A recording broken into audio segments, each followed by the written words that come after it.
Hello, everyone. Happy Wednesday, guys. I'm so excited today.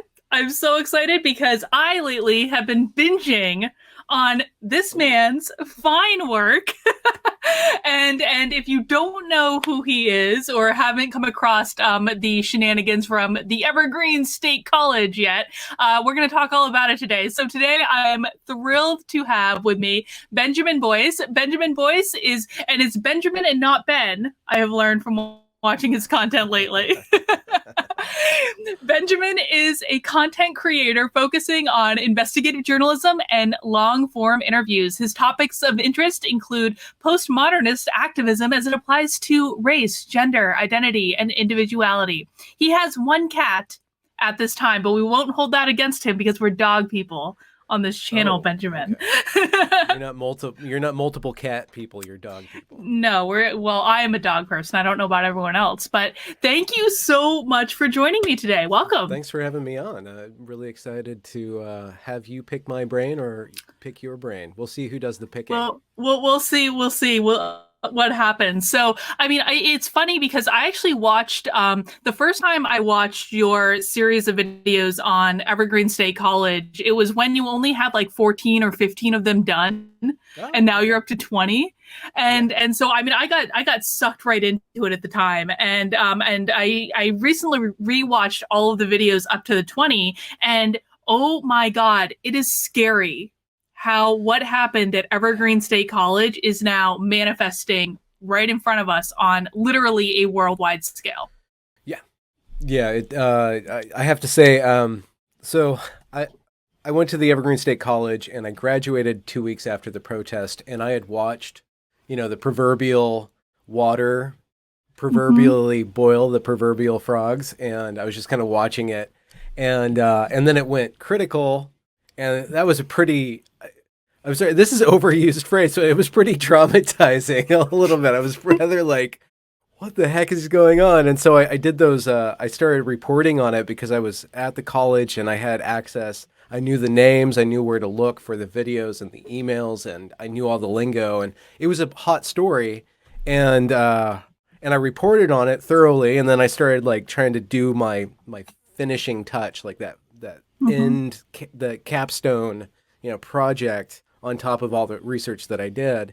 And towards, and I kept on reporting on the Evergreen State College, and up until like 6 weeks ago, I guess now, I would get comments on my videos like, why are you beating this dead horse? You're beating a dead horse. I'm like, I know, I'm just trying to be completionist. And then all of a sudden, the entire world starts to do the same thing. I'm like, don't do it, please. Don't. Everything happens for a reason. We are getting some people chatting in saying your audio levels are about half at they're low. So maybe we can ping those up a little bit. How is that? How is that? It's louder to me. Guys in chat, let us know if you can keep chatting in if Benjamin's audio needs to be turned up more. Okay. Just let me know. So for people who maybe haven't come across to the Evergreen State College stuff yet, or maybe have only seen a couple videos on it here and there, because it's funny when that actually all happened. I worked in higher education for about 10 years, and I was in my last higher ed job when all this was going down. I was working for a higher education consulting company, and I remember we were watching all this from afar going, whoa, that's crazy town what's happening out there. But it's even crazier when you get into your footage, which I didn't see for the first time until like a couple months ago. So give us an overview. What happened at Evergreen State College?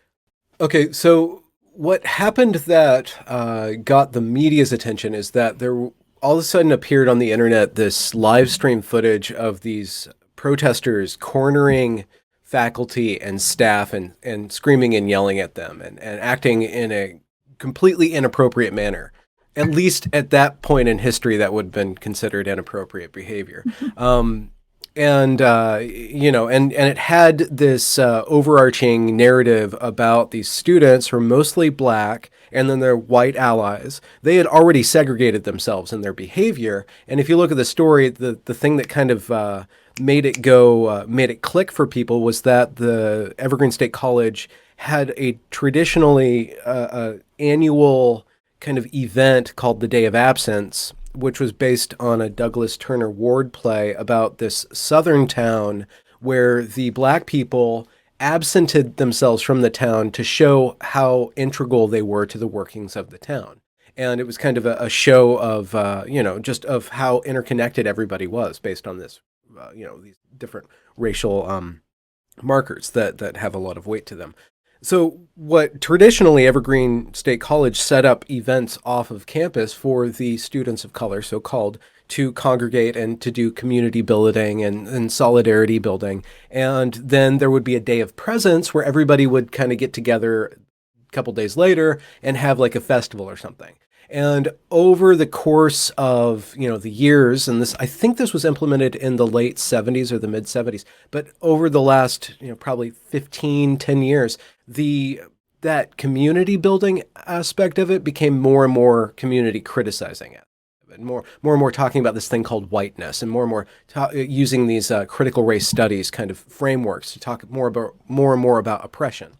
But in the winter of 2017, the administration and faculty decided to reverse that day, and encourage is one word that they actually use, and require is another word that they actually use. But according to the marketing department, they invited white students and faculty to attend seminars off of campus and, to center the campus on the students of color. So they had events on the campus. And Brett Weinstein, who was a professor of evolutionary biology at the time, he made some emails saying that it's one thing for a group to voluntarily absent themselves from the campus. It's a whole other, issue if the campus is asking you not to come to campus based on your race. So that was kind of the narrative that made the Evergreen State College protests salient. But underneath that was so much more going on. And so what I ended up doing was showing how there was a nest of ideas that were facilitating and promoting the students to act in this. Yeah, and that's what I found so fascinating about your series is it wasn't just this crazy protest happened and this campus got taken over. I mean, you really went into the whole backstory because you were a student there when this was happening, right? Yeah. I started in 2013. Mm-hmm. And you started as an adult student, so you weren't, fresh out of high school. You had life experience. My immaturity was a different caliber than the immaturity of the students that I was learning along with. But yeah, I was 36 when I started. Mm-hmm, mm-hmm. Gen Xer kind of thing. So I had a different framework that I was operating in. What did that feel like? I mean, and you've obviously done an incredible amount of reflection on your experiences there, but, what did that feel like to you when you saw this unfolding right in front of you? Did you have any idea it was going to be as significant as it was? And actually, can you ping up your volume a little bit more? People are still saying I'm much louder. Which I'm sorry, I'm loud, guys. Okay. It's my fault. The only thing is, I just don't want to get into the red. I don't want to tear. All right. Maybe I'm gonna turn mine down and you can turn yours up and we'll see if we meet in the middle. We'll meet in the middle. Benjamin, you're my button. What's your name? Not Claire Danes, the other Claire. Not Claire. Anyways, what was the question again? Was it weird, strange? Yeah. What was it like to actually be there and watch that all unfold? Well, in 2015, a new president came on and I was working media. I worked in the media department. So I was on camera or behind camera or manning the camera, which you're not supposed to say anymore. I was personing the camera for most of these events. So if you actually scrub the footage, you'll see me in the room. Like, you can't see how aghast my face is because it's behind the camera. But in 2015, two other things happened.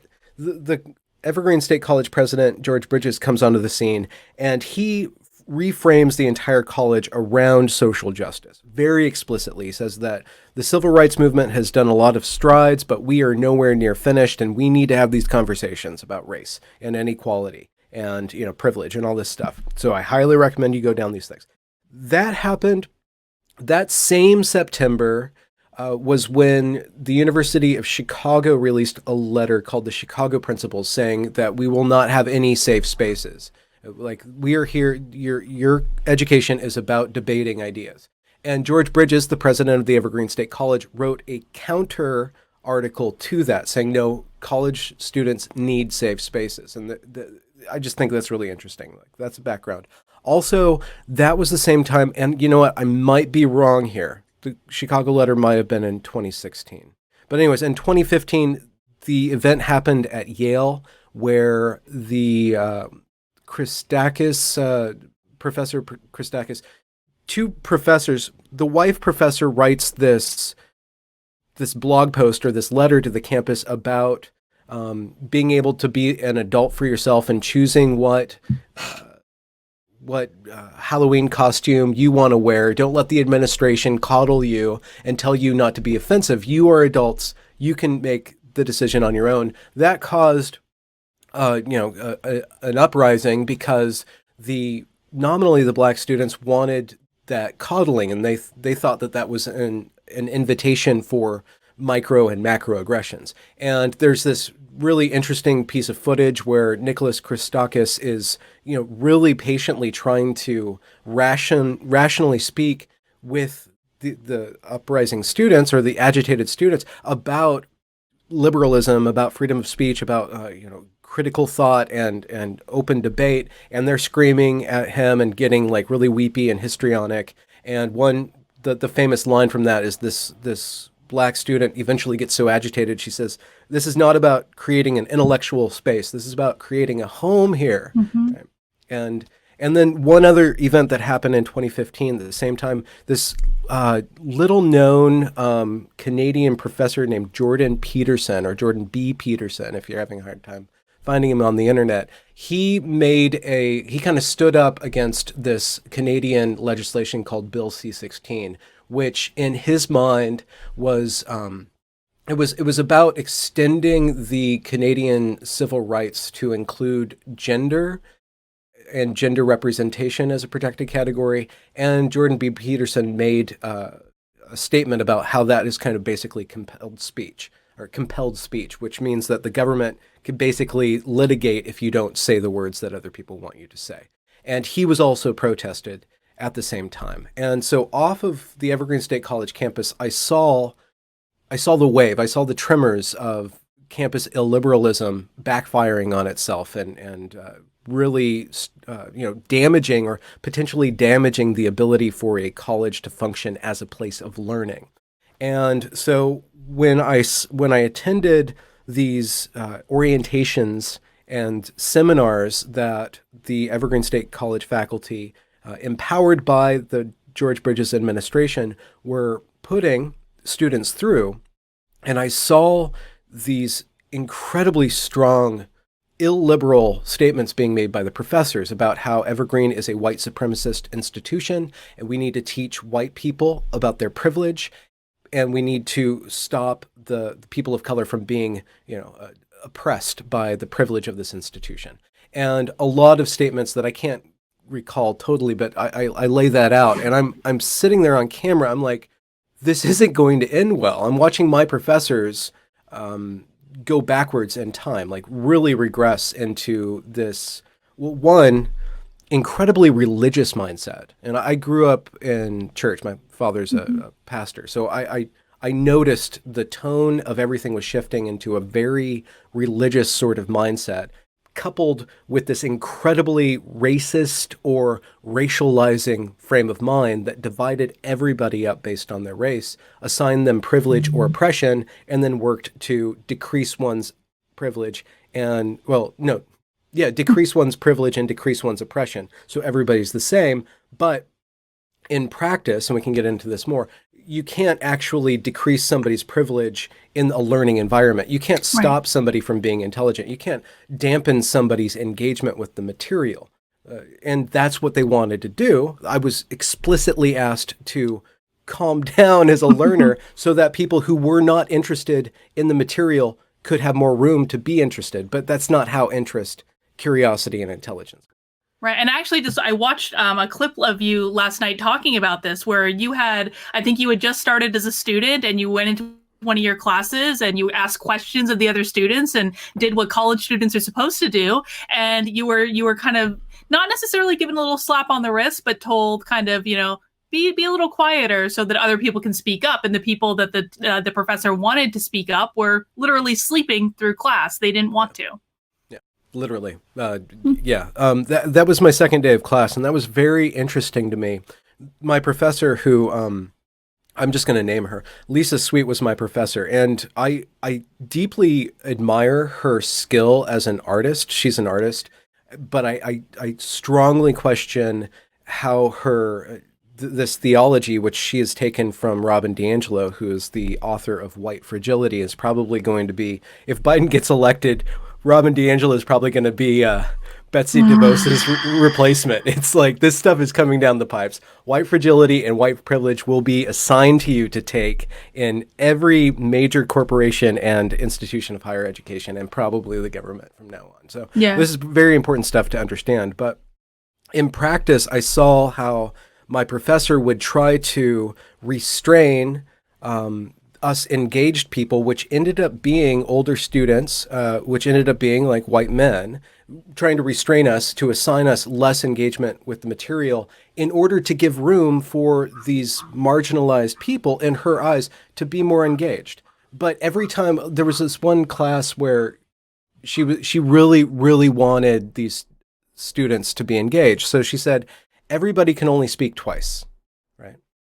Which, you know, it's one thing if she would have said, you know, everybody's required to speak twice, but she's like, everybody can only speak twice. So us normal people who were like wrestling with these ideas about iconoclasm, which is really interesting, about the destruction of images, which is really interesting in this cultural moment that we're in.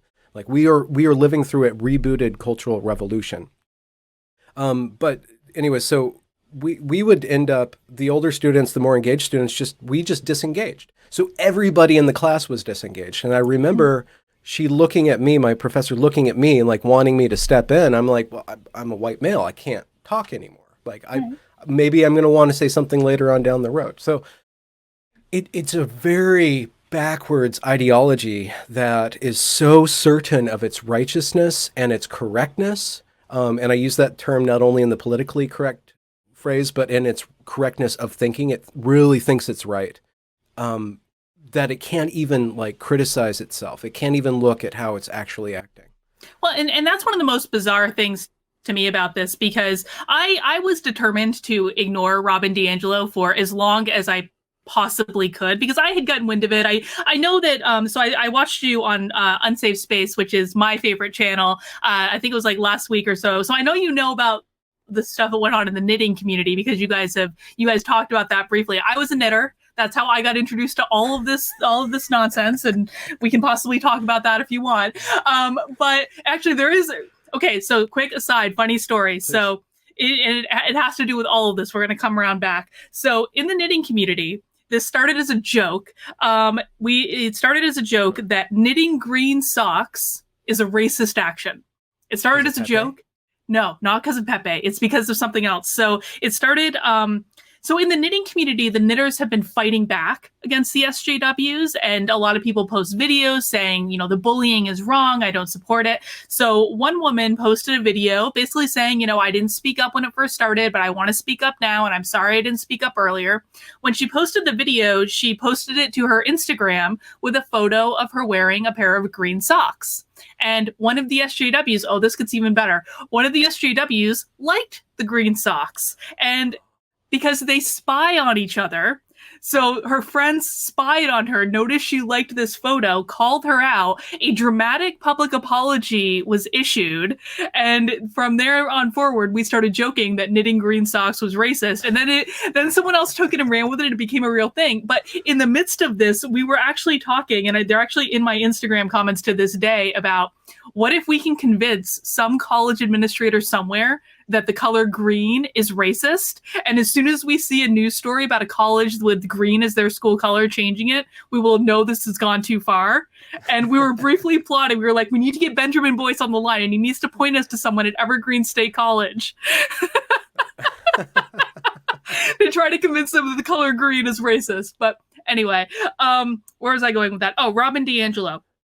So I was determined to ignore this woman for as long as possible. And then this crap started making its way into organizations. Because I'm an organizational psychologist. This is, what I do in the real world when I'm not doing this. And I have to tell you, I don't know of a single client I have right now or that I have worked with, frankly, ever, that is not telling their employees to read White Fragility.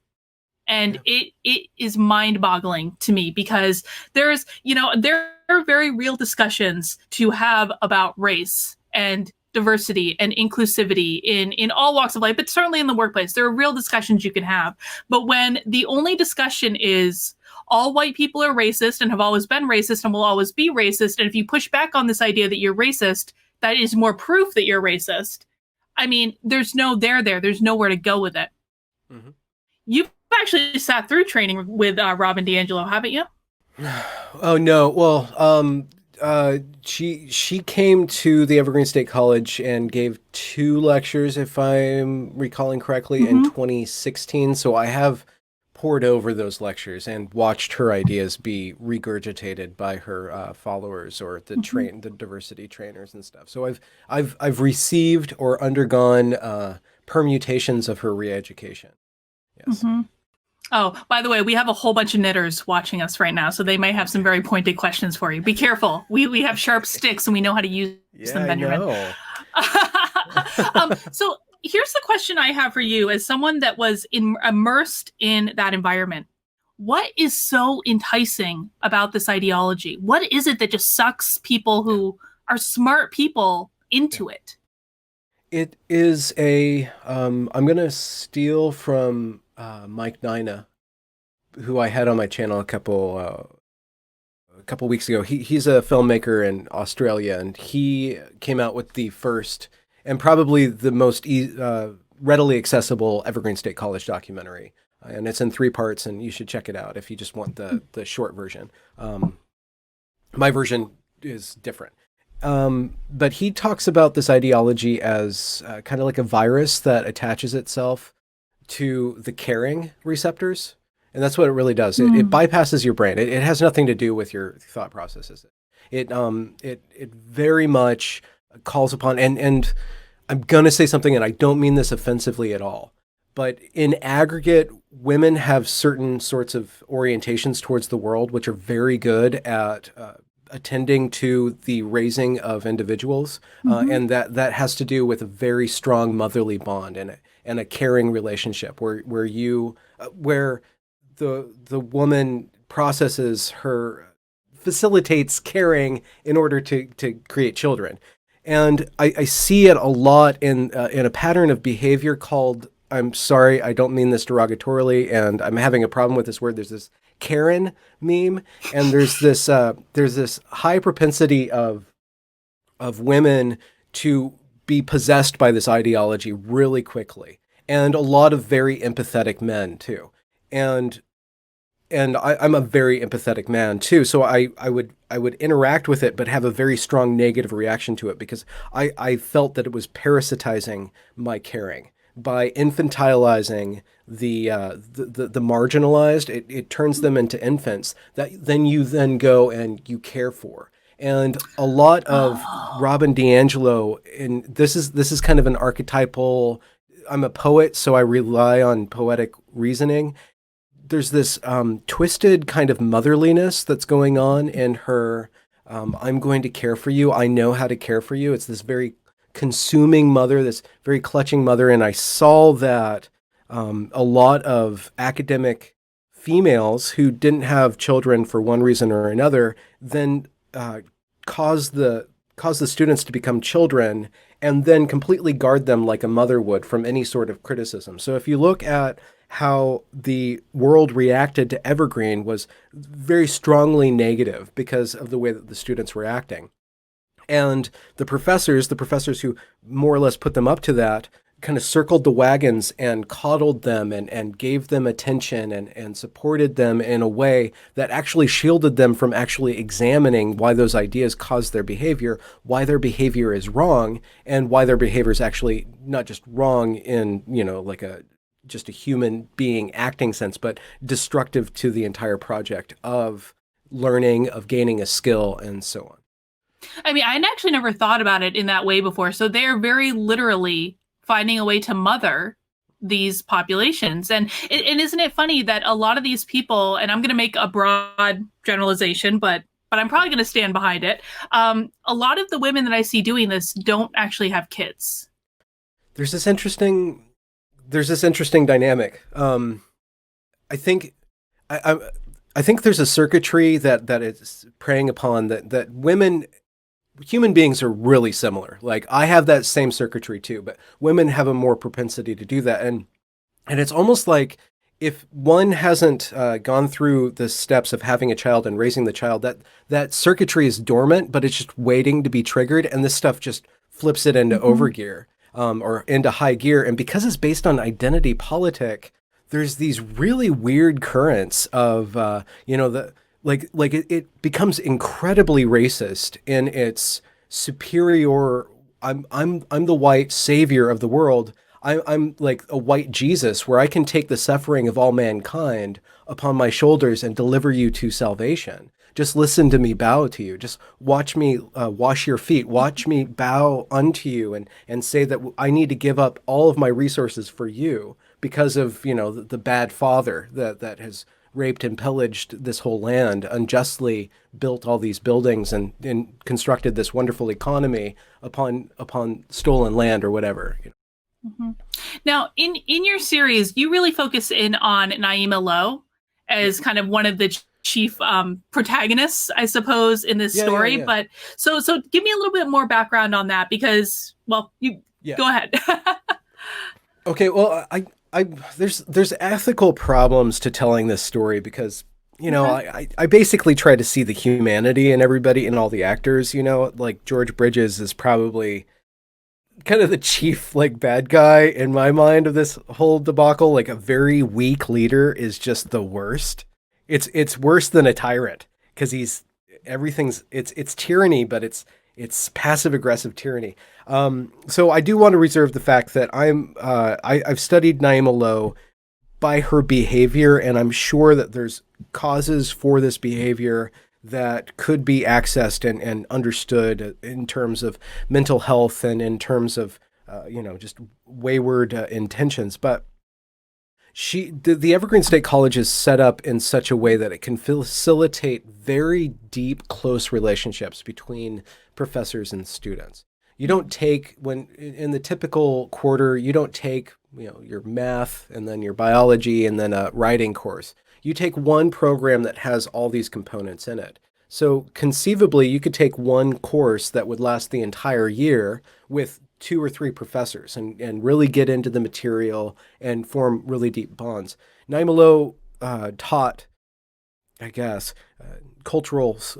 media studies, I guess. And I would see her teach because I worked in the media department, and I would, facilitate her workshops and stuff just with regarding filmmaking. I was a literature student, but I ended up making films at the end of this. And she was a film student or film teacher who I never took. I didn't take any courses from her, but it's interesting. So there's this kind of parallel dynamic between here's somebody who professes to be a master of this form, creating art that I think is very subpar and is justified in its atrociousness, like literal atrociousness, because of a twisted form of a postmodern conception of destroying and dismantling everything that is excellent and beautiful in the world. In this twisted kind of vengeance upon culture or something. I don't really understand it. Or I guess we could just kind of go around and if you look at her art, it's very obsessed with being ugly. And one thing that she produced at one point was called 39 Questions for White People.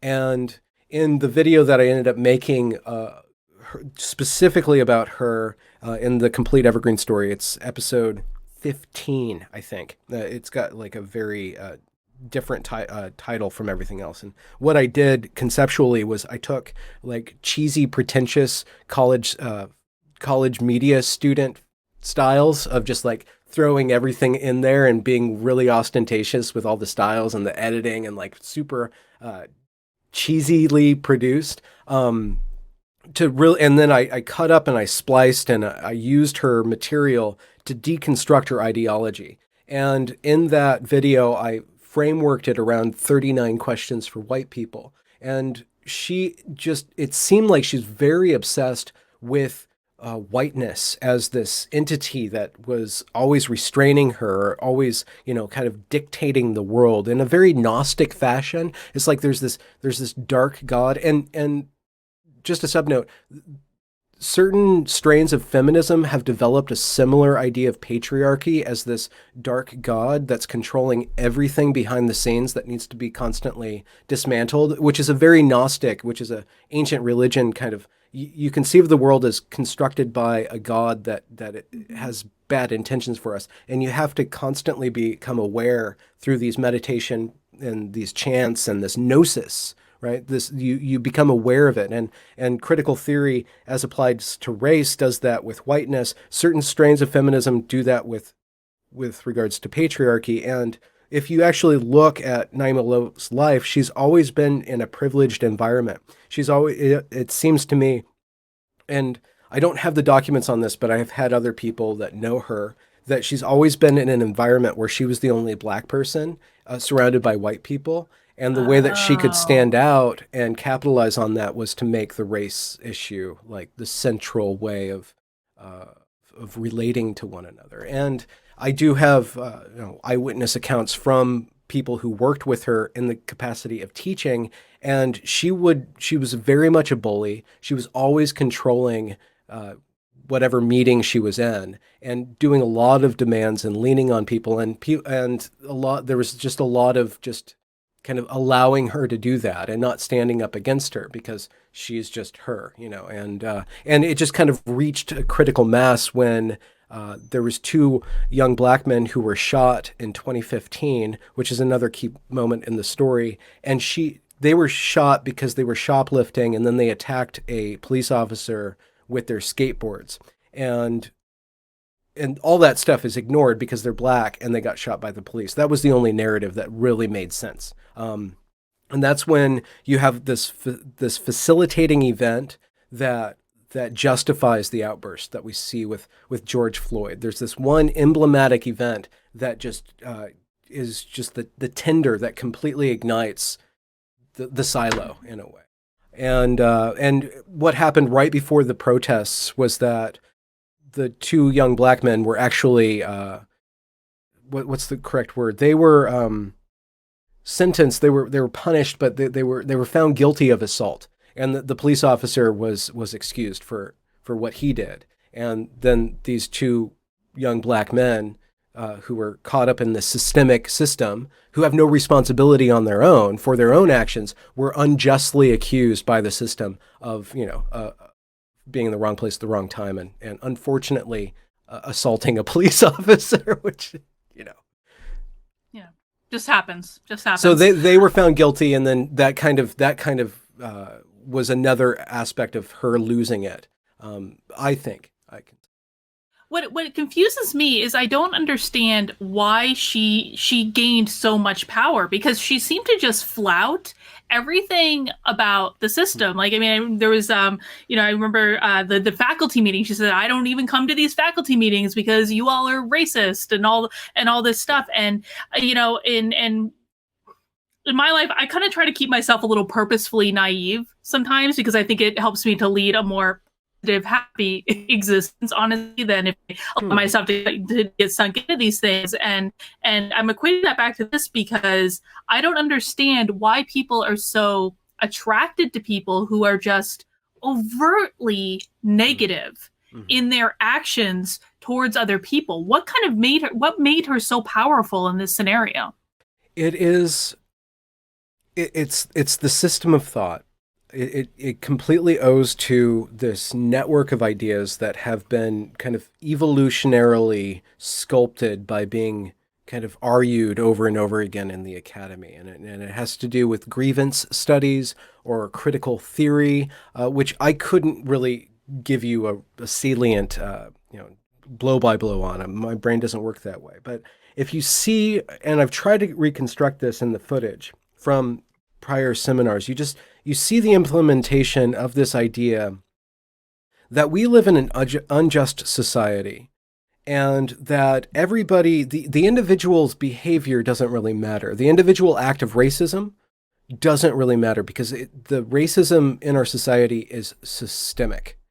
It's behind the scenes. And so if somebody, and you see this in the footage when one of the lead protesters, Jamil, and Shamerica, and then a couple, the lead protesters are in the room with George Bridges, and they're giving him demands, and they're eating pizza and talking about how oppressed they are.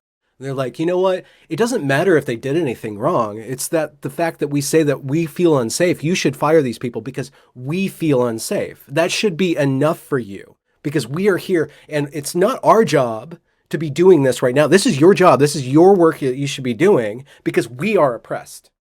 Mm-hmm. You know, they seem so obsessed with money, with the fact that people get paid to do those jobs, and getting paid for their own emotional labor. And I mean, they seem to go after everyone who has a job there. I mean, one of the things I found most shocking was the cafeteria worker, the cook, who they descended upon. I don't know, what is that main kind of cafeteria called? It's called the Greenery, but it's the cafeteria. Yeah, it's probably racist now. Oh, I'm sure it's Greenery. It's racist. Can't have that. But they all descended on the Greenery, and I guess after, like, right around the time it was closing, and just demeaned this poor cook for not making them their food fast enough and not letting them into the fridge themselves, and felt completely justified in doing it. Yeah. There's it mobilizes. This is one of my hypotheses about this network of ideas that we're all going to just have to swallow now, is that what it does is that it preys upon people's care, their concern, right? It also preys upon niceness and politeness. Mm-hmm. And people who are very polite and nice and conscientious just defer to it. Like, well, I don't want to be mean. You're saying that if I say this thing, it's actually a mean thing. I don't want to be mean. So I'll give you my. It starts with controlling your language. I think Jordan Peterson was right. Okay, I'll just put my pronouns out there. Not understanding that once you destabilize pronouns, you can then go on to destabilize sex and gender, and then start to play some really interesting games with sex and gender once you force the nice people to say, oh, well, it's rude, for me to not go along with your idea. But also, well, okay, well, it's rude. It's not nice for me to... If you're saying that I'm racist, that's not something that I want to be, because racism isn't nice. So I guess I am racist. So I don't really understand your experience. So me asking you to think clearly, to calm down, and to make an argument, that's actually me oppressing you. Right. So because they can't be expected to control themselves and act like adults. No, because they're children. No. They are children, and they come from a more authentic culture. And you see this, it's incredibly racist. It's incredibly racist. They go on, there's this one little moment in one of the found footage, and it's actually just audio, where this student is so enraged at Brett Weinstein. He says, stop using reason and logic and white forms of knowledge to control this conversation, or to do something like that. And okay, so reason and logic are white forms of knowledge. So we should not expect anybody other than white people to be nice, to be civil, to be logical, right? This is incredibly so. It's so egregiously racist that the nice person can't even say that. They're like, well, this doesn't seem right, but you're saying I'm going to be nice and I'm going to let this happen. What that facilitates is people who don't give a shit about being nice, which I would describe as narcissistic sociopaths, people with no conscientiousness, to then start to game the system, whether they're white or black. Like they understand that now I can control. This is a method of destroying the checks and balances in a community that restrain the narcissistic sociopaths from taking it over. Like where personal responsibility and meritocracy are what is the most valued thing in any. That's the positive feedback loop. That's how we grade whether or not your contribution is worthwhile. Now that's not the case. Now it's that you have to prove that you are oppressed or are fighting for the oppressed, which is now it's so diffuse. It's completely unmoored from actual, like, I was oppressed in this very instant. No, I was descendant from an oppressed minority, or I have a oppressed personality of some sort, or Right. I'm fighting for the oppressed people. So that's what we're going to see, and it's going to take effect in different ways in different organizations. But that's my hypothesis, that Well, what we have lost is our ability to restrain the worst of us. no, I completely agree with you. And now we're seeing this make its way into math education. Math is now racist. Science is now racist. Yeah. There was that professor at, I want to say it was at Berkeley, and he's an accounting professor. And because he did not give his black students leniency on one of their exams, he was reprimanded by the institution for not doing that. I mean, accounting is a very mathematical profession. You either know how to do it or you don't. And it's one of those things that, here's my question. Do you think the people that are reinforcing this in universities have given any thought to the broader implications of what happens when these students go out and now don't know how to function or do their jobs or do the things that they should have learned with their degree in the real world? Okay. It's educational malpractice or malfeasance. Mm-hmm. I strongly believe that it's not a sin, it should be a crime. This is a total crime. Because what they are actually doing, and you see this on the West Coast, what you see is that these students are offered college education, and then within the college education that they're offered, like let's just say, let's strip it of the racial thing, and just say low-income first-generation students are offered free rides into college. Then within these colleges, there is this attitude just within, we'll just talk about grammar, that teaching somebody proper grammar is actually stripping them of their cultural heritage, right? Mm-hmm. So that's a big no-no. That is a form of oppression. So you don't do that. You commiserate and you foster their voice and their empowerment. It's so funny actually you say that. Sorry to interrupt, but I have a key point on that one specifically. It's so funny that you say that because I remember distinctly about 3 years ago, I was working with a lot of organizations that had a lot of young professionals, and I was having to teach these kids how to write. I'm like, this is not what I'm doing, but this is the situation I'm in because these kids are graduating and they don't know how to write. Yeah. And so what happens is that the student pays the money, probably loan, to this institution that is selling them a bill of goods that it doesn't give them. Instead of giving them skill, it gives them what it calls empowerment.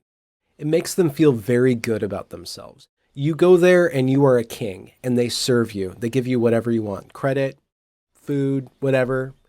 You paid the money already. We're here for you. It's a service model.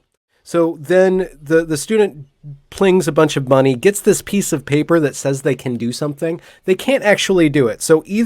And they get hired, and the company finds out that they can't do it. And either the company now spends resources to teach them, or the student is told to go to a private tutor and then spend actual money for actual skill. So it is a crime. It's criminal.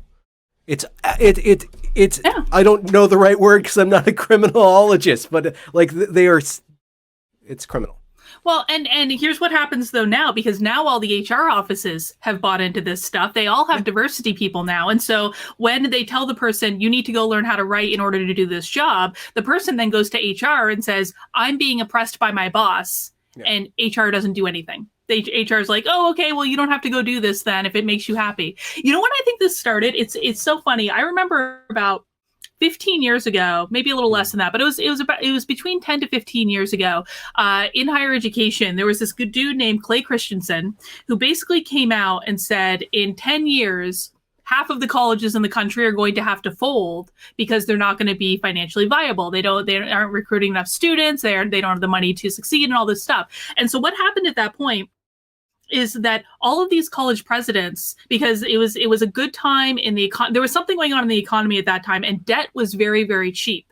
And so all of these college presidents started making these major infrastructure investments to make these campuses like, luxury campuses with the best housing and the best gym and all this stuff to woo all these students and to give them this great experience. So they spend their $25,000, $30,000, $45,000 a year in tuition and just, and they can remain financially viable. And this was a big thing. I mean, basically there were very few colleges that were left unscathed in this whole thing. But then they all have increased competition for these students. And so then they started hiring all these people that were around student success and student experience. Yep. And yep. As it kept going, they were just coddling these students and giving them more and more and more of what they wanted to keep the tuition dollars there. Mm-hmm. Yeah. I don't know. Is there some there with these things being connected? It's absolutely connected. And this is another, this isn't a hypothesis. This is a prediction. Just looking at what happened at the Evergreen State College and applying that as a predictive model. So it might not be true, but this is kind of my prediction. What we're experiencing now is kind of the outburst of the protest. We had a lot of bottled up energy. And if you actually look at what happened at the Evergreen State College, there's all this, this rhetoric and these ideas that facilitated what happened, but there's also just a biological reality to this. It was spring, right? Olympia is very oppressive because it's raining all the time. And now you have like sun, right? Which has a very strong effect on young people. They're filled with hormones. They need to burst out. Also, you have the effect of admissions, the admissions office making Evergreen, I think, 98.7% acceptance rate, right? So you have a lot of college students who aren't college ready. The college hobbling its own ability to bring the students who don't belong there up to speed, and instead of just thrusting them in to these courses, and the students see that they are going to fail. Right? So like, I'm not doing my work. It must be because I'm oppressed. It must be because of the system. And I have it recorded. I have it on film where one of the main guys, one of the main administrators who recruits low-income students is talking to them about revolution, is saying that, in 1957, they hunted us in the streets and now it's no different. They're just passive aggressive about it. Instead of attack dogs, they have grades and expectations. And what happened in the Caribbean, my family, we rose up and we took over the island. And in the back is one of the key protesters, like in this island in the middle of the woods. So they were given a way out. Anyway, so the arc. So let's put that on what happened. All of a sudden the government says there's a disease, like there's this major disaster. Everybody has to go home. Everything's shut down. Everything is now virtual. If you're a young student, well, if you're young, all of your life is now, you can't go outside, you can't expend the energy. You are now literally, suppressed, let's say, not oppressed, but you're suppressed. And there's a biological need for you to get the fuck out there. Hell be damned. Grandma cough her lung out. I don't care. I have to get outside. I have to do something with this energy. So, and I have a very cynical idea here that there's also something going on with the fact that that virus called Corona or COVID, whatever it's called these days, that was allowed to get out of control by a certain government, a certain government who was kind of responsible for the outbreak, just kind of allowed it to go around the world because that government didn't have to then suffer the economic consequences on its own. It could share those economic consequences with the rest of the world. And it would be about now that most people would be saying, this government has done us wrong and needs to be held accountable. And it's very... One would think. Very not efficient, but interesting that now, all of a sudden, every major news organization, except a couple, are now pushing this narrative that has nothing to do with the actual crisis that we are undergoing on an economic level. It's like, now it's all about this other thing. It preys upon a weakness of our country that America has. There's an absolute, true, original sin that can be applied to America called slavery. There's a weakness, and there's also a weakness. There's a propensity for well-meaning people to want to make amends for sin. If you say that they did something wrong, they will want to do something about that. So I was going somewhere. I keep on getting distracted. But so we have this outburst. The outburst is only going to last so long because that energy can't be sustained. What's coming in the wake, and we already see that now, is a whole armada of bureaucracy. And that's what happened at the Evergreen State College. The ultimate outcome of the protest was a complete decimation of the legitimacy of the institution on one level as an education. process. Even if you wanted to study social justice protesting, you would not choose Evergreen because Right. they did it so horribly, and every other college in the world is now offering that. So why would you go there if they're showing you even the product? Even if you want that product, it's a bad product. But also, the Bridges administration used that to reorganize, to shut down lines of communication between faculty, to shut down dissent, and to insert all these offices of thought control. $160,000 a year positions of, equity, diversity, which basically amounts to these ritual days. It's completely, you just hire a priest that goes around and causes you to repent for your whiteness. Literally, you go and you repent for your whiteness, and then you have a celebration of another culture. It's a religion, and that's what's going to swoop in. So it's one, the administrators are going to come out as like, okay, well, we can control our workers more, or our faculty more through this, because now they can be reported for not following in line within this incredibly porous kind of offense culture that could be anything at any time. We can serve the students better, and we're less liable if the student accuses us of something because we have all this other stuff in place. So ultimately, I think that the outcome of these current unrest right now, as long as we don't go full cultural revolution, and it seems like people want to go full cultural revolution, in which case there's another timeline that I think we're toying with, but ultimately the bureaucrats are going to come out ahead. Okay. So I have a question about what happened after the protest, but before we get there, I have another one that I want to make sure I don't let go of, because, you just talked about how people go to these trainings, they go to these seminars, and their only thing there is to repent of their sins and to admit that they are racist and all of these things. I was watching some of your older clips with my husband last night, and I turned to him and I said, do they ever actually try to fix the systemic racism? Do they ever actually make any concerted efforts to fix the things that are wrong with the system? Or is it just about saying, I am a bad person, please forgive me, throughout all of these seminars? Ultimately, how can you fix something that's invisible and that's in the water? I mean, if you really take Robin DiAngelo seriously, how can you fix whiteness? How do you fix whiteness? White genocide would be your only actual material fix. Okay, well, wipe out the white people. I'm sorry, but what else is she actually proposing? You destroy your culture, and then you just destroy the white people. I'm sorry, I'm not on board with the white genocide theory. I'm just saying that. Yeah. What are you supposed to do to fix that? Well, I guess from my perspective, I think we need to separate out serious conversations about race from SJW nonsense. I'm going to call it. All of this is like SJW nonsense, right? I put Robin DiAngelo squarely in the SJW nonsense category. But if we want to have a serious conversation about race, and this is my perspective, and you're welcome to disagree with it, I promise I won't be offended.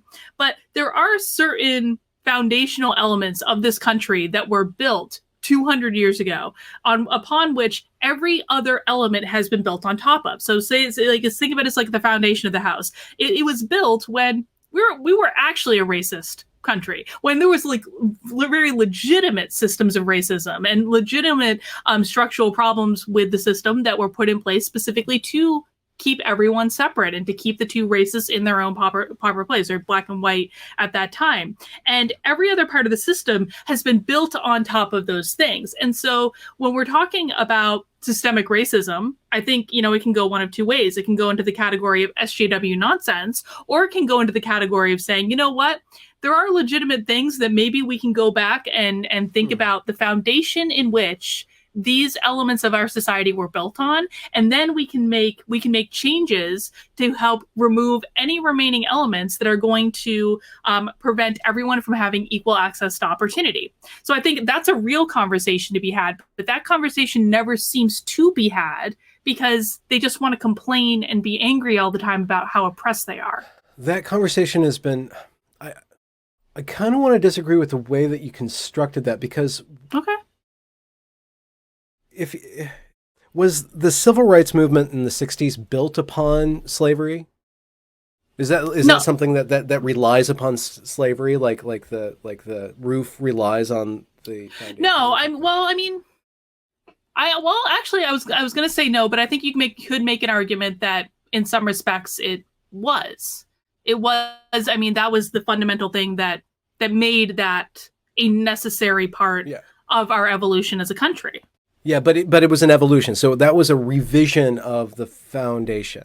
I would argue Okay. it was an extension of the values and a refinement of what these values mean. Like what Well, is that core value? We the people, and people, everybody's created equal, right? Equal before God, equal under the law. And civil rights were saying no, this is not this behavior over here is not in line with this core value. So let's fix that to return to this core value of we the yeah. people. But I don't know that I would argue that it was or a revision so much as because I mean, listen, like I remember when I was in college, I did like alternative spring break, and I went with a bus full of people from Boston to where the heck did we go? To a very rural town in Mississippi. And it was right on the border of like Mississippi and Arkansas, and we helped out in the schools down there for a week.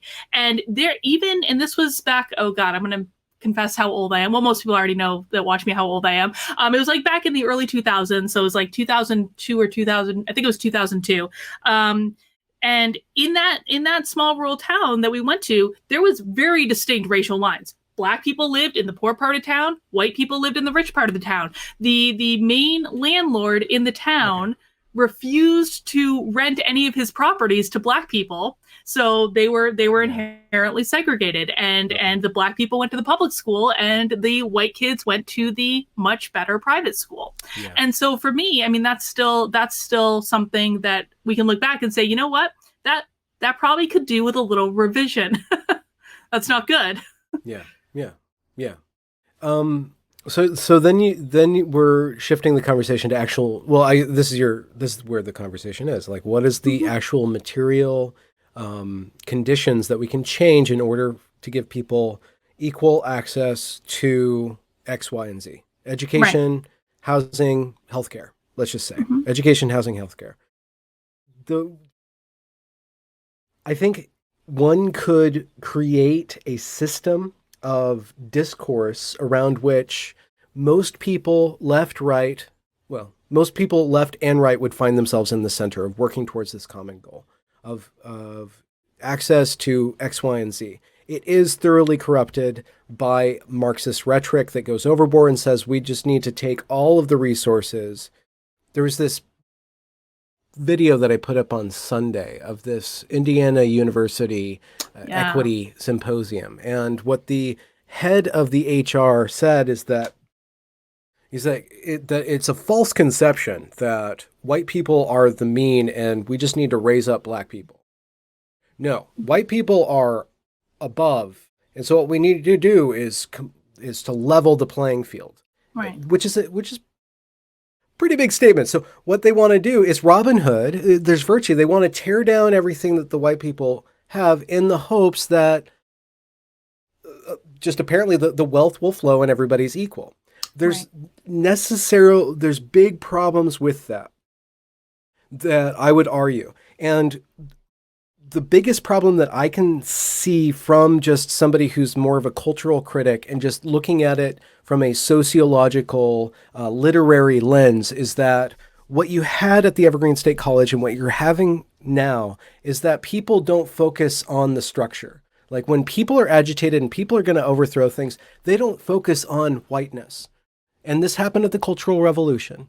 They were sent out there. The Red Guard, which is this wave of students, were sent out to destroy capitalism.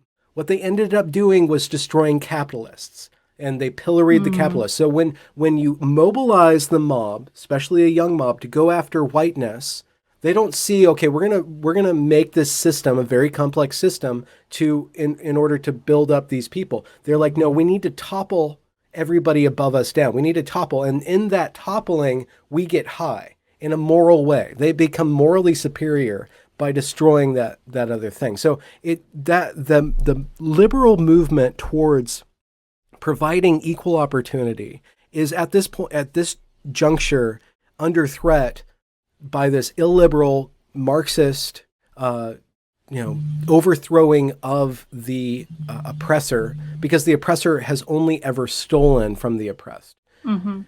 All of the wealth that is owned by white people actually belongs to everybody else because everybody else created it. And one analogy, and you can correct me if I'm wrong. I'm very new to this. I didn't plan on being somebody that spoke about this stuff at all. Oh, So dude, you I and me just kind of both. I hear you. found my way into it. But if you take $1,000 from a rich man and you give that $1,000 to a poor man, that poor man will not treat the $1,000 like the rich man does. The rich man has a different way of dealing with the money. And so it's basically you teach a man to fish, right? So resources have to go into education, and education needs to be central to this process of raising everybody up. And that education has to be founded on values of meritocracy and of hard work. There's no other way forward if you don't believe in hard work. There's no other way to participate in a society where you build your own wealth. It has to be the sweat of your brow. That's the way that you own that value. And the one thing that is first and foremost been hijacked by this ideology is the education system. The education system is what is now completely controlled by the ideology that wants to tear down meritocracy and wants to hand out skills, just wants to decouple hard work from ability and just give resources. And what they give resources, like we've been saying, they just treat the student like they're special. They treat the student like any sort of struggle that the student undergoes is not good for them. That's oppression. Struggle is oppression, when actually, in my mode of thinking of things, and this might just be outdated, struggle is actually how you achieve. Like, you cannot become a hero without struggle. So even if you think of your struggles as oppression, you're going to be putting all of your, you're putting all of your agency into the hands of somebody above you or greater than you. You don't actually gain your own skill base. You just go around tearing everything down. So yes, the project of the cathedral of America is civil rights. And that project is now under threat by something that just wants to tear everything down because it conceives of everything as evil, every structure as inherently oppressive. And they think that they can just destroy it, and in the rubble, this new growth will occur. I argue against that. It doesn't happen that way. That's not how things work.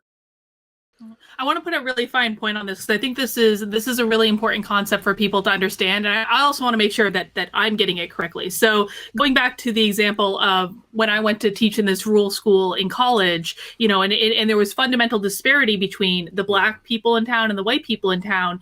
Maybe my position as, call myself a liberal, people say I'm a classic liberal, whatever. I refuse to put the classical, modifier on it. I'm like, I've been a liberal for 20 years. I didn't change.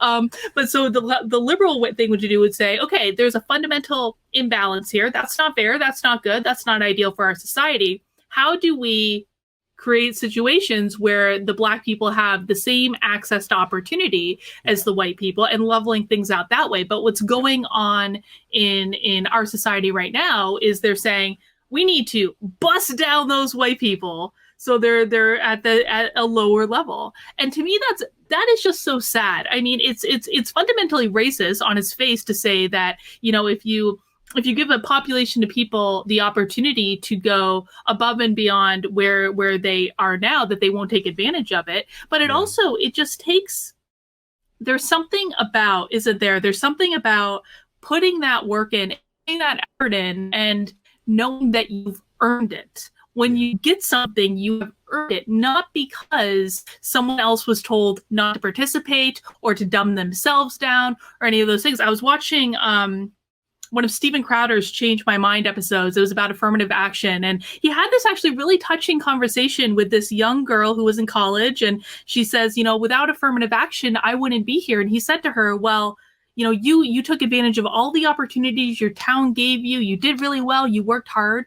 Don't you want to know that you're here because you earned it, rather than have that question in your head about, am I here just because someone gave me a spot because of the color of my skin?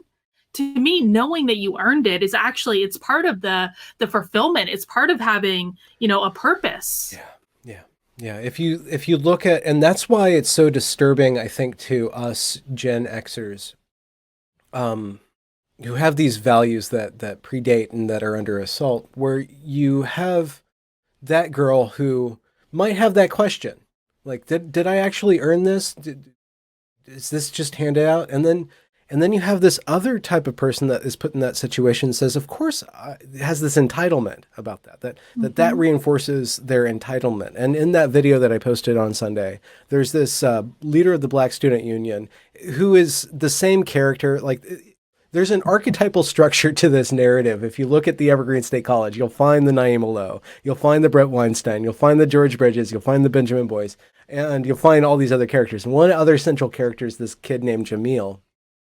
And, all apologies to Jamil. I hope he's mature beyond this point, but he gets so inflamed by this attention in this protest. And he's this black young man. He's probably 24.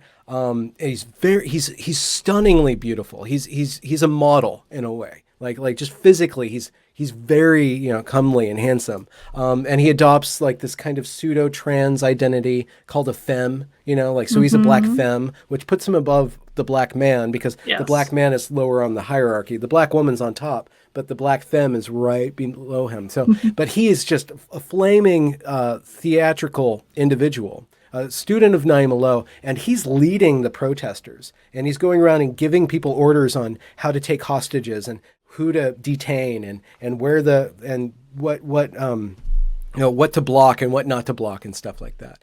And there's this entitlement when he's asked by a reporter, like, what are you doing? He's like, well, we're here and we're just taking back the college because we paid for this and we're just doing what we have to do. And then there's all these, in one of the last episode I did, episode 20, he's making all these Facebook posts about how nobody likes his selfies. They only like his political posts, and like, how hard is it to just like my selfies? And he's like rubbing himself the whole time, and he's all oily, and he is taken, and again, it's that narcissistic personality. Like, one way to overcome that question of whether or not you're worthy is to just skip the fact and say, no, it's my time. Yes, I am worthy.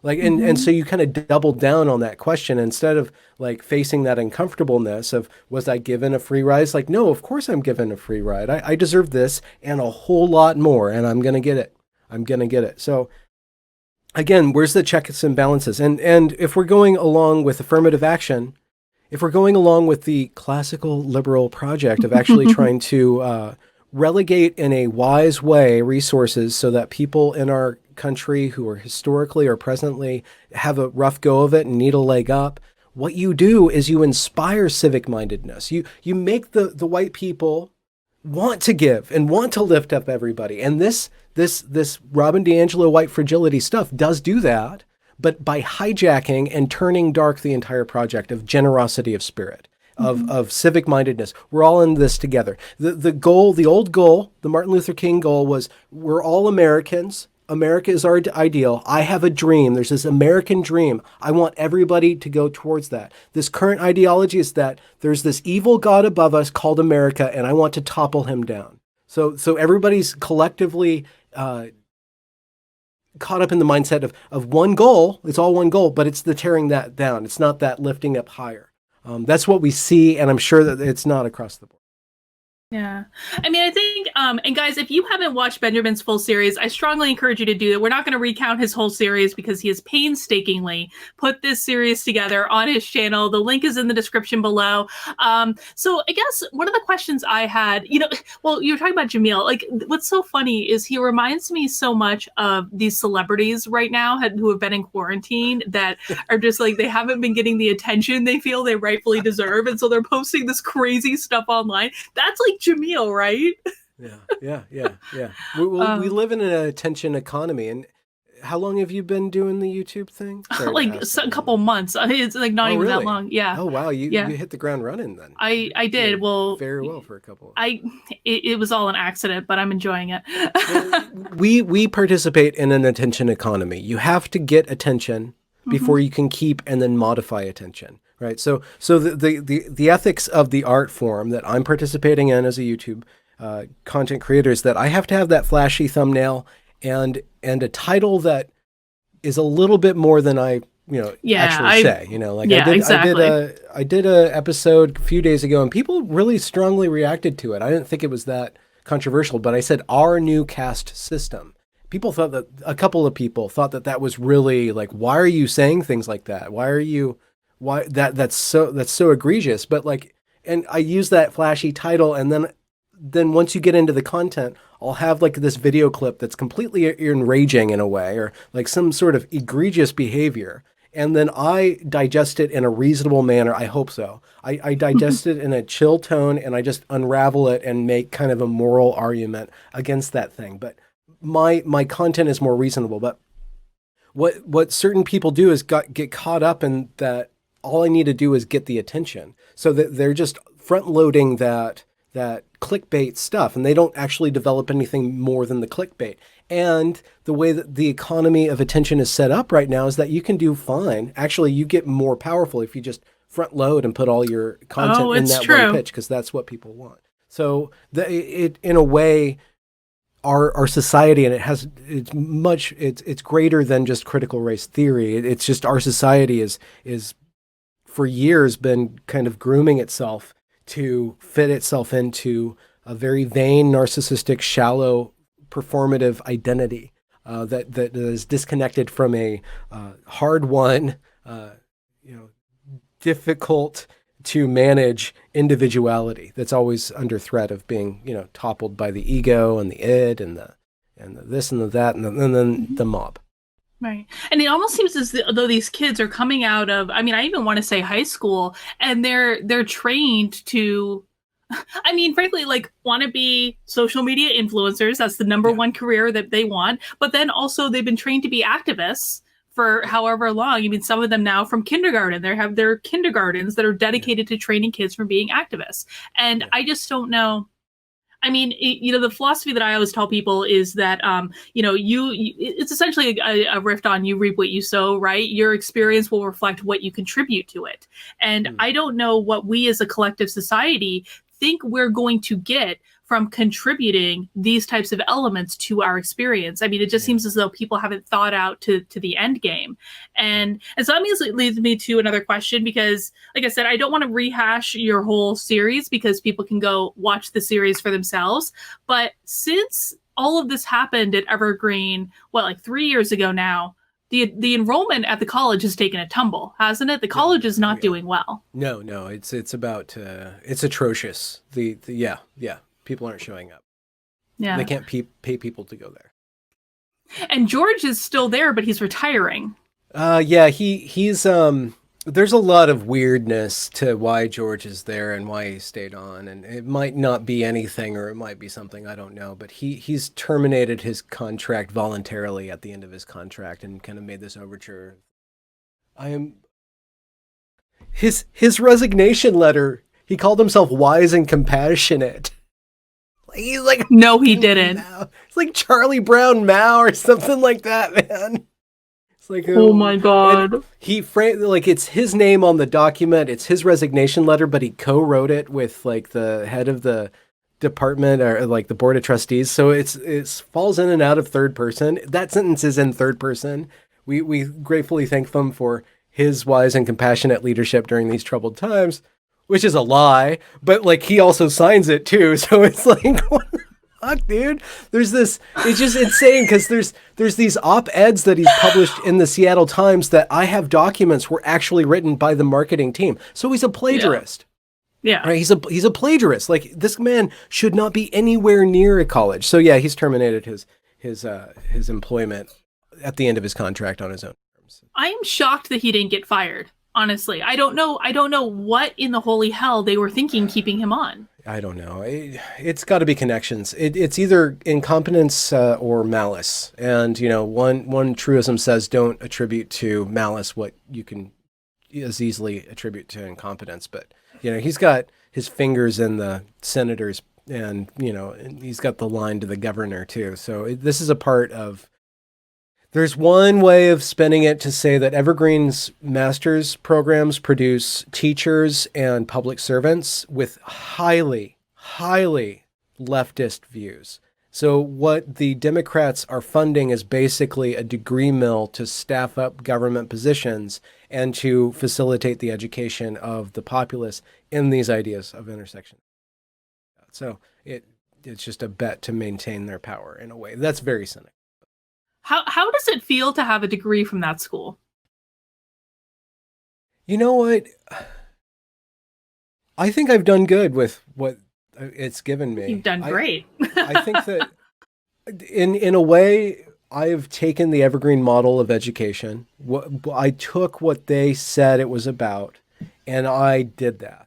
I dug deep. I obsessed over one thing for now 3 years now. Like, and it's kind of unfortunately kind of paid off in a way, and not in a monetary sense, but like my dissertation is now is now turns out to be the roadmap for what's going to happen across the land. I have a certain amount of insight that I hope can be helpful for people who are going to now be subject to what I was subject to.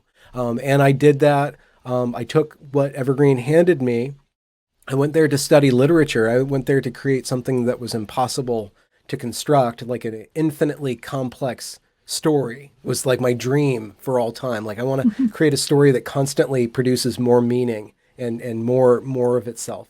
And then I was handed this material, just like this gobs of material. And what I've tried to do is create this really complex story that still has cogency and coherency and gives people access to different motivations, different characters, different thoughts. You know, like there's all this stuff in my documentary. There's all these levels going on in it. Like there's historical stuff I bring up. There's geopolitical stuff that I bring up, you know, and then there's this philosophical, and then there's the theatrical part of it. And so I'm fine with being a graduate of Evergreen.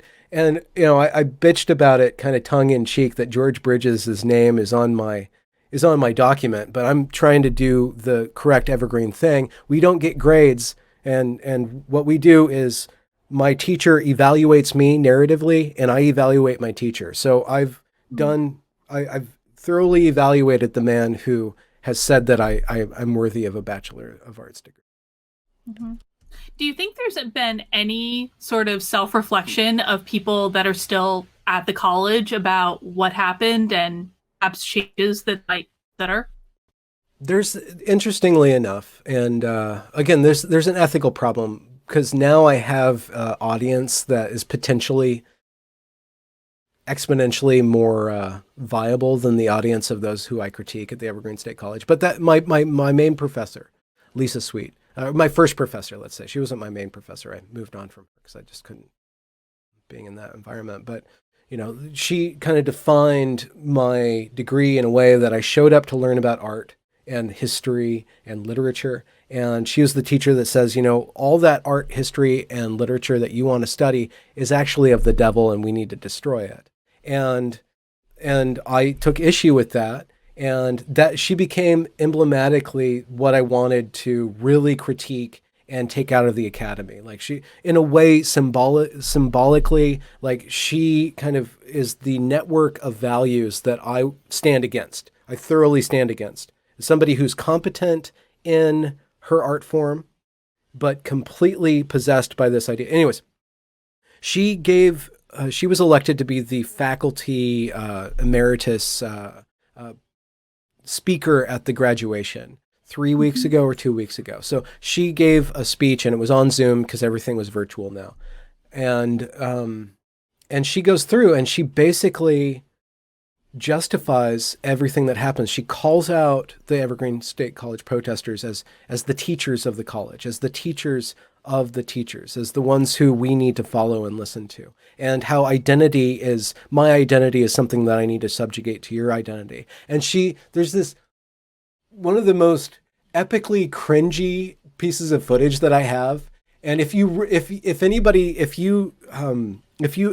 out there has a very highly developed taste for cringe and like just loves to like just savor just that which causes cringe, there's this Evergreen College canoe meeting that I've posted on my channel. Oh God. And it's a church service. It's so bad. And it's a drum circle, and and it's a struggle session, and it's everything awful like you can imagine. And that meeting, like this penultimate piece of cringe, and I was on camera. I'm like, I can't believe they're saying this. And I'm looking around like, why are you guys so sanctimonious in here? This is awful. And she calls out that meeting as a new way forward, and that white people don't understand. Like the students are indigenous students gave us a new form of meeting and of proceeding with this that white people just don't. So she knew I was going to be taking and making hay with that footage. She knew she was speaking to me. I know she was speaking with, at least with my consciousness. And to answer your question, no, she's not recanted. Those who are left are the true believers, and they have weeded out, and they've done this over time. They've weeded out all dissent, or all people who have the temerity to dissent, or they've sectioned them off. They've insulated themselves so thoroughly within this ideology that all they have left is those who agree with them, and everybody on the outside is wrong, fallen, or the enemy. So, I mean, we have a very real example right in front of us of what happens when a group of people completely just embrace this ideology unapologetically, and it's not good. One of the things I love about that canoe meeting is there's a clip in it, and I forget exactly which video it's in, but Brett Weinstein was actually at that meeting, and you have like this, there's this one shot of him where he's just looking over his shoulder and like almost disgust with the whole situation, and you just zoom in on him. It's the best thing that's ever happened. Yeah, that was like my third video I found, because I was on camera. I'm like, the world needs to see that. So I figured out how to get that. And I'm going through, and this is really early YouTube stuff. I'm stuttering, all these weird clips. It was recorded on my phone.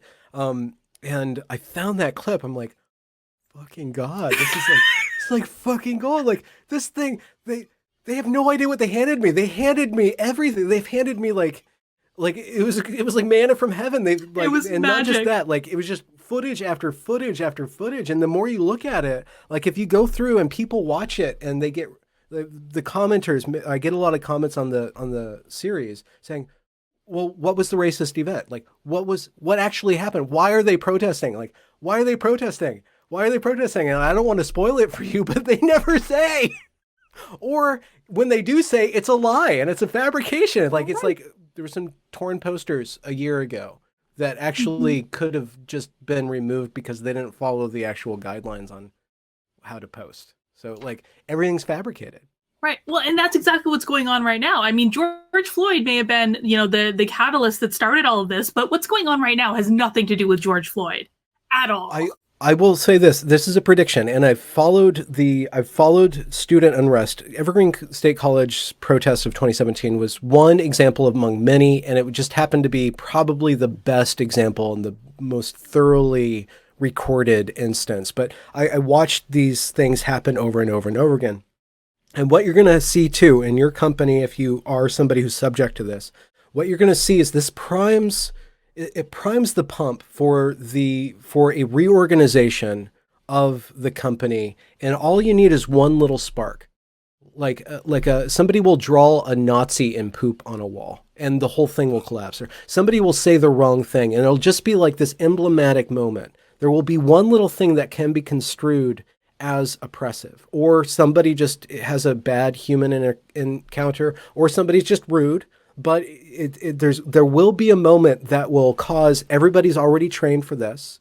Everybody's already ready. This teaches everybody to be an activist, or to shut down anybody who is an activist, or to shut down yourself if you're not an activist. So what you have on the front are people who are gearing up to tear down the structure and to remake it in their image, and they're just waiting for that one thing. So what we're going to see is institution after institution have this hate crime that happens. And then this complete refiguration of the institution, this entire power grab that's masked behind a bunch of unrest. One of my contentions in this whole thing is that the people who are doing this are very literally addicted to the emotions of anger. They're addicted to outrage. They look for it, everywhere. And I think one of the best instances that I've seen come out of your series in that, it had to do, and please correct me if I get any of this wrong, it had to do with someone writing in chalk on a wall something about Limp Bizkit, and them getting attacked for it. Yeah. What happened there? Brett Weinstein did it all for the nookie. That's actually that's probably the most I think it's standalone episode, but one of the most entertaining episodes is episode 20. Is the last one that I've done. I have 4 more that I need to do, but I've been distracted because everything has happened. There was one kid that said, "This is so ridiculous. They have no idea how ridiculous they're being." And he had this phrase that he taught me called "laughter corrects morals." Like if you really want to show who has morality, you make fun of them or something like that. It's this plasticity of plugging into the world that is completely lacking in this ideology. And speaking on a cultural level, we're primed for this because now we're so ready to cancel somebody for saying a joke, to go back through their history for 10 years and see when they said something that was off color then and edgy, but now evidence of homophobia or transphobia or racism or sexism or all these different sins that are now the call of the day to purge from ourselves. And so what Nolan did was just kind of showed them how ridiculous they're being, instituting segregation, telling white people to get them water, telling white people to get up front and guard them from the police or get to the back and stand while we sit down, doing all this thing, taking over the campus in the name of justice, taking hostages in the name of justice, acting like complete criminals in the name of justice, and then being excused by the administration. So he just started writing in chalk, like, Fred Durst needs to make a comeback and Lip Biscuit, or it's just like ridiculousness. And then oh man, there's so many things I can say. There's these couple characters who are absolutely fascinating characters. There's this one kid he's not a kid actually. There's this one student in a wheelchair who's black and trans and disabled. And then he has a henchman who's also trans. And they are actually in every single protest. And they're very horrible communicators, but very good performers. They actually showed up at an Olympic Council meeting a few months ago. And if you see the footage of that, it's just hilarious, like how they act. I've seen it. It's crazy. It's just so insane. And you're like, I can't make fun of that, but like, there's no other way to interpret that as absolutely ridiculous. And I think it was Matt Christensen who he was listening to the footage where they said that they are overthrowing the government for the sake of black trans disabled individuals. And Matt Christensen, he's another YouTuber, he crunched the numbers on that. And it's like this astronomical chance that there's a black trans disabled individual that they're fighting for. And like, he's actually like, there's actually this perfect example who's a complete tyrant. He's a complete tyrant. I don't know where I was going with that, but it's interesting that in the name of actually feeding upon our sensibilities as a country to actually simply to change our language, to not say retarded, right? To just not say that, because that's actually, it's dehumanizing to somebody with a learning disability, And so we're kind of trained to like look away or to defer to the underdog, right? And there's a certain sort of person who will take that underdog status and become a tyrant. And you see an overrepresented sample of that in the Evergreen State College footage. It's highly representative. You have Naima Lowe and R. Rushit and Jamil, and you have all these different characters who are just kind of come together at the right moment with this right ideology. And they really take this ideology all the way to its end goal. So it really shows that all these ideas that feel uncomfortable, and then Robin DiAngelo says, if you're not uncomfortable, you're not doing it right. No, not doing the work. Like cognitive dissonance is a manner to know that you are entering the kingdom of heaven, like this sinuous freaking serpent that she is. But you really do see, I really do think that it is the test case of this stuff, and it won't happen similarly in every instance, but it will lead us to, at least if your company becomes infected with this, at the least, it's going to take resources and diminish your product. It will not be good for efficiency. No, it's not going to be good for efficiency at all. And what actually worries me the most about inserting this into companies is that we know, and we've known this for a really long time, about 20, 30 years or so, that the number one driver of performance in a company, that's bottom line business performance, is psychological safety on the team, which is essentially that people trust one another. They know they're not going to get thrown under the bus. They can communicate openly. They're having productive conflict. And these are all things that I can measure. These are all things we can assess. These are all things that we can train on. In fact, it's funny. There's a document going around that the city of Seattle used, actually, about how white supremacy is infused into organizations, and it's like a 6-page document where like outlining all the white supremacist parts of an organization. And I went through it, and you can equate every single one of those things to different work styles. That's all it is. It has nothing to do with race at all. And there are millions of these assessments, that are done around the world every year that will tell us this literally has nothing to do with race. It has to do with your preferences and tendencies and your communication style and that sort of thing. And so when we're talking about infusing this into organizations, it is going to destroy team psychological safety, because they're all going to be tattling on each other, and then they're all going to be constantly questioning in their head, can I say this word and not this word, and how do I communicate with this coworker because they're Black, and if I have Black employees working for me, can I actually even ask them to do their jobs, or is that going to be oppressive to them? It's going to destroy team connection in organizations, and it's gonna do the cultural revolution on the level of the civis. And on the level of the corporation, it's gonna recreate Chernobyl. That's what it's gonna do. Yes. It's gonna cause the breakdown of communication and the depletion of efficiency and competency. Like it favors a certain sort of competence, which maybe I'm wrong here. I keep on saying narcissistic sociopaths, but there's a certain personality that will get along fine in this environment, and they are actually if constellated correctly, those personalities, if they're given the right checks and balances, actually do a lot of work to produce good things for the company. There's a reason why CEOs are psychopaths, but the CEO is actually really doing good in a way for the shareholders. I'm sure we can argue about that and stuff. Yeah. Well, no, it's actually funny, and I've actually made this argument too, which is, so I use the DISC model when I'm doing psychological assessments in the workplace, and there's one style in the DISC model, aptly called the dominant style, that is the style that most CEOs and executives have. It's like that natural leadership style, the big picture people, the people that have these great visions and then drive their employees to achieve those visions. And what I think is so ironic about this whole situation is that I think Donald Trump absolutely has the dominant work style. And the thing about the dominant work style too is that every narcissist has the high D work style, but not every high D is a narcissist. So it's very critical to have it if that's where you're going down. But so I think that Donald Trump is a narcissist, and I think he also has this high D style. I also think the leaders in the protests at Evergreen also have that high D style. So if they're creating this narrative where they're fighting the evil racist oppression of this tyrannical government, even though we know this all started before Donald Trump was in office, but they're actually fighting themselves. I mean, there's something about that projection that's going on. There's so much projection going on. There's so much projection. If they only understood. So this I want us to have a conversation on my channel about this work and about team building and about how this stuff is so corrosive. This is the stuff that people need to hear. And hopefully, like, after explaining it, we can maybe kind of come towards counters to this, because this is the question now. This is the question. I've been trying to approach this the whole time. It's that we can spend all our time deriding the social justice warriors and making hay with all of their behavior, but why do people get swept up in that?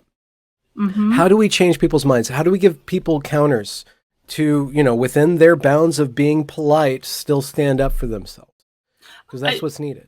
I completely agree. And I thought that it was a really apt point that you recently made in a live stream you did with James Lindsay and Mike, I think, as well, where you all were talking about how when the organizations came out with all these Black Lives Matter statements, it was like someone had distributed that and all of them were cutting and pasting.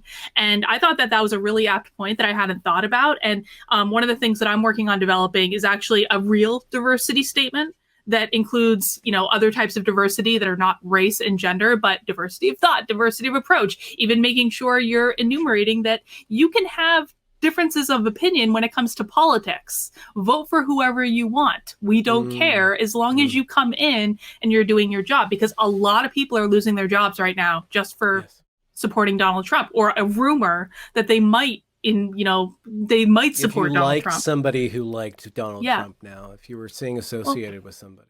There was a woman, and I don't know much about Magic the Gathering other than my brother used to play it, but there was a woman that did illustrations for those cards that just got fired from her job for liking tweets from Mike Cernovich or following Mike Cernovich on Twitter. Worse than that, or different than that, she wasn't fired. She just doesn't get any more commissions, but they're going through and taking her stuff out. They're actually recalling cards. So nuts. And you can make an argument for or against that, but Tina Fey's like now retracting blackface episodes from 30 Rock, and a lot of companies are going through and scanning their, the, the cultural revolution's happening. We're now watching people mess around with cultural artifacts. And it's not just the people in the street. It's the corporations. This is the weird thing about this revolution. It is top down. It's top down. It just it's mobilizing people to make it look like it's bottom up. But this is certainly playing into the hands. I'm sorry, I don't know. I shouldn't be talking about this because I'm not a master in this, but it really does seem that this is all attuned to get people in power in this election cycle and to ameliorate and facilitate the expansion of China. I really think that there's a lot of, because if you actually look at major universities, they have floors dedicated to Chinese studies. And if you look at their output on what people are actually learning, like in Portland State University, they have an entire floor of the Chinese given to the Chinese. And there's like 2 classes that this floor produces. There's people in America that are actually watching it's an extension of the Chinese government. And even if it's not, this can't be good for America. This can't be good for America on a geopolitical level. This stuff it might be the beginning of the collapse of the empire, and it might be good that we need to, it might be a good thing to do, but the outcome of this will be a not just civil unrest, but the tearing apart of the fabric of our civilization, of our ability to trust one another. If we win this particular battle, it is my greatest hope that the higher education system in this country gets burnt to the ground. I really do. Technology. People are the amount that you can learn on YouTube dwarfs anything that you can learn in a classroom. The only thing that we don't have with regards to digital teaching is that in-person experience, is that embodied experience, which is necessary. But that embodied experience is now being stacked with a lot of money and with a lot of debt that actually just goes to administrators' overpriced salaries, and then all this thought control and all this illiberal education, all this indoctrination on a number of different levels. So there's an argument to be had, and there's a way forward, but education certainly needs to change. Definitely. Benjamin, I have just a couple questions that were sent in, and I want to make sure we get to them before we conclude. One is from a super chat from earlier, and I'm sorry I didn't get to it earlier, but I wanted to save it. They asked, how will this play out in the minds of the youth of today? Will they see through this duplicitous ideology, or will they fall in line? I did want to bring that up. So if you look at what happened at the Cultural Revolution, there was this one generation that was mobilized by Chairman Mao, and they had this red book, and they're the ones who went down and tore all the arguments, the monuments down, and they lambasted their teachers and, slaughtered people, or like very openly oppressed people for not following the party line. That generation ended up being absolutely despised by their children and by the older generations. So this is not going to come down good for this one generation that's possessed by this, unfortunately. And so in aggregate, I think it's probably going to fall. We'll see on which generation is going to be blamed for this, but probably the millennials or Gen Z. It doesn't really matter. But the people who are participating in this, and it's not just rioters in the streets. There are, I've seen reports, and like anecdotally, and it's been written up in the New York Times, what high school and college students are doing now is policing one another and are slandering one another and are turning one another in. This is possessed an entire generation, and it's going to take a while to work itself out. So what I've been trying to do is, kind of tithe a portion of my videos, either numerically or a portion content of my videos, to kind of talk to young people, to talk to artists specifically, because that's kind of who I care about, because that's my bias, and just kind of give them courage, give them the capacity to think outside, to say, you don't need the big numbers, you don't need a social life, you don't need people agreeing with you to pursue greatness and to pursue the beautiful. And I believe in the greatness, I believe in beauty, I believe in justice, true justice. How we get to it, I don't know, but I believe in these core values of thinking through things and of play. Like, I believe in playfulness. I believe in humor, and these people don't. These people are not playful, and so they will choke you.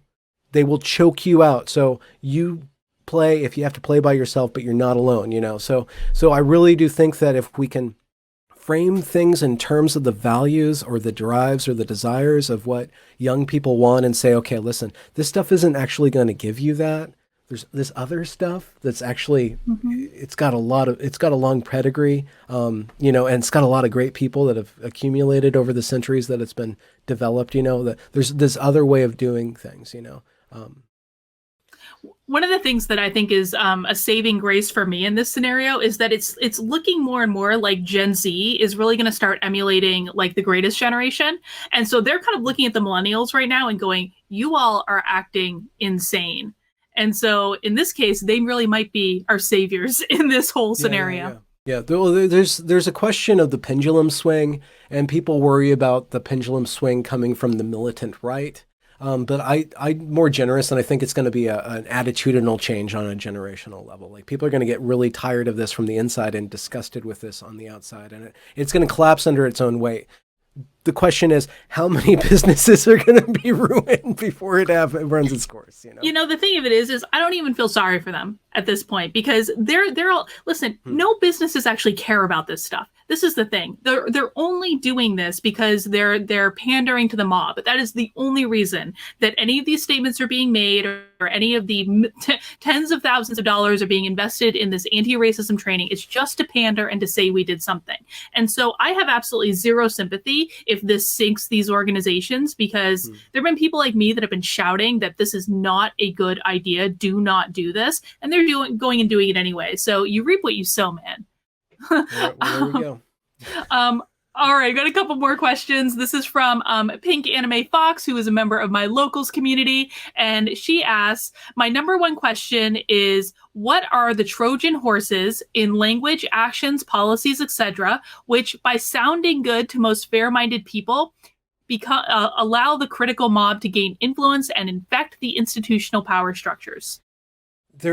So I don't know a litmus test for the thought terminating cliche. That's one way of saying that, kind of naming this concept. There's these statements that come out that shut down discourse, that shut down critical thinking.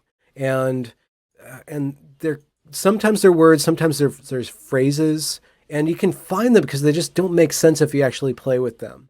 And that's kind of my mode. Like, let's just play with the idea and see where it goes. Like if I interact with it in the right way, and you'll see that people will get really defensive if you start teasing apart certain ideas. Fragility. It was very, in one episode, I pointed out that there's this truism that if you want to know who's in power, ask who you can't make fun of. And that applies to the hashtag. And Black Lives Matter is a hashtag that you can't, it's sacred now. It's a totem now that you have to agree with. And if you don't, or if you variate from that, that is cause to, kind of cudgel you with it. So I think we can go through and try to list some, but if you just pay attention to what the way that when a term comes out, and the way that everybody who agrees with this entire thing gets really rigid about it, or very sanctimonious about it, or if anybody questions it, you can feel like there's these sacred pieces of this ideology. And I think on one level there's this kind of unconscious fetishization of it and this totemization of it, but there's also this defense of it because actually that's a place where this entire thing would unravel. This is a weak point in this thing. So you can kind of feel that out in the way that people speak and talk, and just by watching their behavior and how you're allowed to interact with them. Okay. And then Lyndon Brooke, who's also a member of my locals, she's asking about violence. And I know this is something that I've heard from a lot of people on the conservative side of the spectrum, is that they don't want to get involved because they're afraid that people are going to be violent towards them and their kids. And she says, I'm just wondering if you feel more concerned about the possibility of physical violence on the outside looking in. And I think she's referring to your experiences there, maybe when you were a student and were seeing all this unfold. What was that like?